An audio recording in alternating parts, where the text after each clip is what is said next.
The Symphony of Canterlot, Chapter 18, Part 2.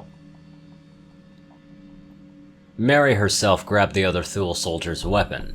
She took a good look at it, the rifle she was looking at giving her a good glint in her eye. This is an automatic rifle. An actual automatic rifle.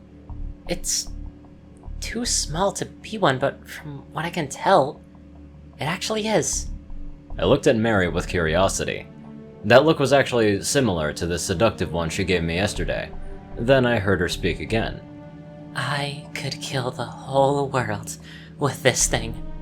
The way that she actually said it sounded almost like it had a tinge of arousal in the growl, which caught me by surprise, but at the same time gave a small grin to my rather grim face.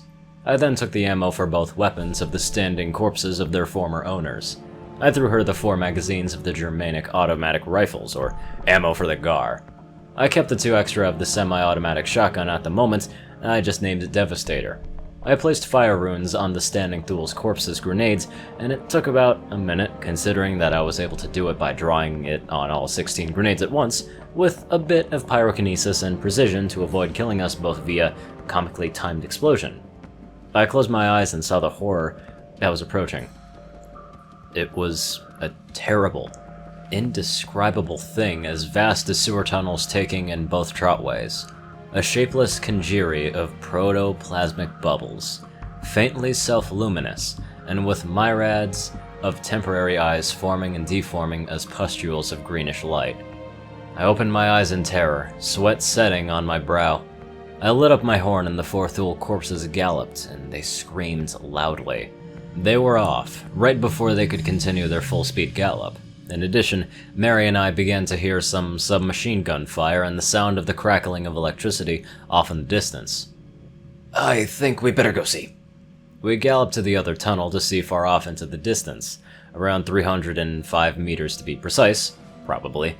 The very being I mentioned earlier, being shot at by 3 Thule soldiers, one of them even telekinetically holding and firing the odd rifle I had found in Corpse Alley that I had now strapped to my back. The creature materialized a blade-looking tendril, slicing one holding the odd electric rifle that I mentioned before in a diagonal fashion, and somehow fired back the bullets that had been fired to it back at the other 2, causing the walls of the tunnel to be splattered with their blood. It then began moving quickly towards us easily, going at a pony's galloping speed despite its size, somehow emanating a horrid equine noise. The screaming Thule corpses were actually starting to get near it, and then they managed to dive right into it. Despite them and the creature being about 298 meters away, now I could hear the audible crunch as their bodies were crushed within the mass of translucent glowing black mass that the creature was. Then, the explosion. The creature expanded, glowing the orange light of the fire that formed within the grenades, causing the surrounding arc to cave in, and several tons of cut stone, concrete, piping, plumbing, and live electrical wiring to descend upon it, and cause more of the Canterlot sewer tunnel to collapse until it reached around 150 meters in our direction. Which was great because the elevator on the right trotway to the tunnels that led to one of the abandoned underground city storage areas was 120 meters away. And the ether electricity that powered it came from the opposite direction of the tunnel collapse. What the bloody shoals fuck was that, lore? Mary said with the honest-to-the-sun horror.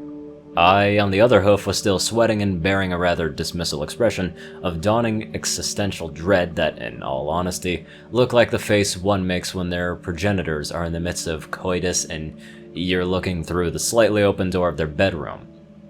I had to say something, but it came out as, That was something beyond my knowledge for now. We better keep moving. If Henry is dead, we should at least get his body and properly bury him. As soon as I finished saying that, she looked at me as if I knew something she didn't know. I didn't know quite a few things she didn't, but in relation to that situation, wasn't much. Henry may have been tough, but I don't think that he could have dealt with something like what we just saw. The way I see it, it's that creature cannot be destroyed with conventional weapons or magic. She then said, Pollux. What you did must have killed it. I replied in kind. Sorry, but I'm pretty sure that it's still alive. With that, we both galloped towards the service elevator. Rather minimalist and industrial, it even functioned via lever pulling. We got in, and I closed the elevator scissor gate quickly. Mary pulled the lever, and down we went. There was a little time before we reached the bottom, so we got a conversation going. So, have you ever had to deal with something like that before? Well, you patched together that plan with screaming, exploding ponies pretty fast. Mary asked, in an attempt to make sense of what happened. Understandable, really. It was pretty insane. Of course, I had to disappoint her. Truth be told, if I didn't let her know of my weak spots, I might as well have declared my existence forfeit back then. I used clairvoyance to see ahead, to see how many hostiles we might have to deal with on our way to the elevator, but when I saw that thing, I pulled something out of my ass. Truth be told, I had no idea what was sending screaming, exploding unicorns the creature's way would do, only that it might buy time. It didn't do much but caused damage to some of the infrastructure of the city of Canterlot, and I'm pretty sure that I can still feel it, but I've no idea from which direction. She looked at herself, sweating at the remark, and swallowing a bit of spit she didn't know that was in her mouth. What are we dealing with? Folklore, she said, honest to the world, fear in her eyes. Things that time and the world forgot. Things that we have no place in knowing they exist, but yet, here they are. And here we are. I have no idea what to do now, but we gotta concentrate on getting a solution fast. If we can barely stomach it, the average equestrian will surely fall into absolute despair in the face of such things. I looked at her with an apologetic look. Truth be told, that was the best answer that I could give her. Into the darkness we go then, she said, with a surprising level of understanding. In the end, maybe that was the reason I actually grew fond of her. She had will and bravery in the face of certain death. That, or we both were equally mad and should have been put away. The elevator stopped and I opened the scissor gate. In the 4 meters by 4 meters stone hallway, there were about 6 dual soldiers galloping by, and they spotted us, but Mary opened fire with what I was calling the GAR, emptying the magazine on the 6 before they had a chance to get their own rifles. The sparks and clings of the bullets piercing through their industrial armor and blood splatter that spread from the unprotected military fatigues area came into my vision. They dropped like wet unicorn-shaped sacks of screaming potatoes onto the stone floor. Mary then dropped the empty magazine and quickly loaded another one into the GAR. We moved with our weapons in tow, and I had the Devastator and the odd electric rifle floating by my sides thanks to a bit of applied telekinesis taking point. At the end of the hallway, there was a left turn. I carefully trotted forward at a steady pace with Mary behind me, and as we got close to the turn, we found a GAR-wielding Thule soldier who I promptly deprived of a head by blasting him with the Devastator, his head exploding with a consistency of chum, made of skin, brains, fragmented bone, and brain matter. Oh, not to mention the glass and metal of his goggles and mask. We both went in the direction that he came from. 3 more soldiers were coming from the right turn at the end of the hallway. They showed up and actually fired with a decent reaction time. I reacted quickly, strafing left while Mary strafed right, trying our best to be faster than the trigger hooves and not the bullets. The fire from their GAR rifles only got a shot through the right shoulder, my right cheek grazed, and a few holes on the back of my long black overcoat. Though, I noticed Mary getting shot in the lower abdomen. She hadn't really noticed it yet because the adrenaline was pumping through our veins as I used the odd electric rifle to shoot one while she fired her GAR haphazardly at the other 2. Naturally, one exploded in gory confetti and the others were riddled with holes in their own blood splatter. We both leaned on our respective walls. The pain started to seep in as we both had some ragged breathing due to the scare. Alright. You alright? Can you keep going? She looked at me. Yeah, I'm an earthen, remember? I learned how to harden my skin during CQC training, so I don't think that the round went too deep. Oh, that hurts like fuck though! I noticed a little but not much bleeding and started to feel the bullet-sized hole in my shoulder. So I used the Zing nerve technique, which translated to Avalonian as nervous system manipulation. We're gonna have to get to the castle medical ward afterwards. I can't pull that bullet in your gut with the telekinesis. Might do more damage than good. She got up and started trotting quickly and followed suit a second later. She had a naturally uncomfortable expression on her face. Nonetheless, She asks. What about your shoulder, love? I told her matter-of-factly that. Don't worry, it's only a flesh wound. I learned how to numb the nerves with a bit of mind over matters years ago. I'll gauze it up when I find a medikit. I'm not losing that much blood yet. We continued forward, then turned right. We found various mangled remains, a few severed limbs, and blood splatter all over the floor and walls. It was fresh. The blood hadn't even started coagulating. Judging by the lack of uniforms and the more casual clothing on the few pieces of the abdomen, I concluded that the dead were of Henry's gang. I couldn't tell the race of pony due to the state, but it was definitely equine body parts spread around. We continued, forwardly trotting over the blood and entrails with abandon. We encountered a couple of Marthul that we dispatched brazenly, shooting them with both the P-78 and my snub-nose 44 that Mary had taken. Eventually, we reached the large 4 meters tall and 5 meter wide steel door that led to the abandoned underground storage. As soon as we got near it, we heard that horrid sound again.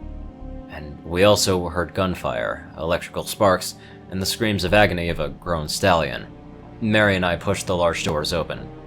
The scene before us was just as absurd as it was grisly. That thing, as I've come to call it, was getting shot with Tinker submachine guns, Gar rifles, and the odd electric rifles being fired at by about 6 Thule soldiers who were having difficulty avoiding the creature's tendrils, which had mouths with needle-like teeth and those of anglerfish at the ends.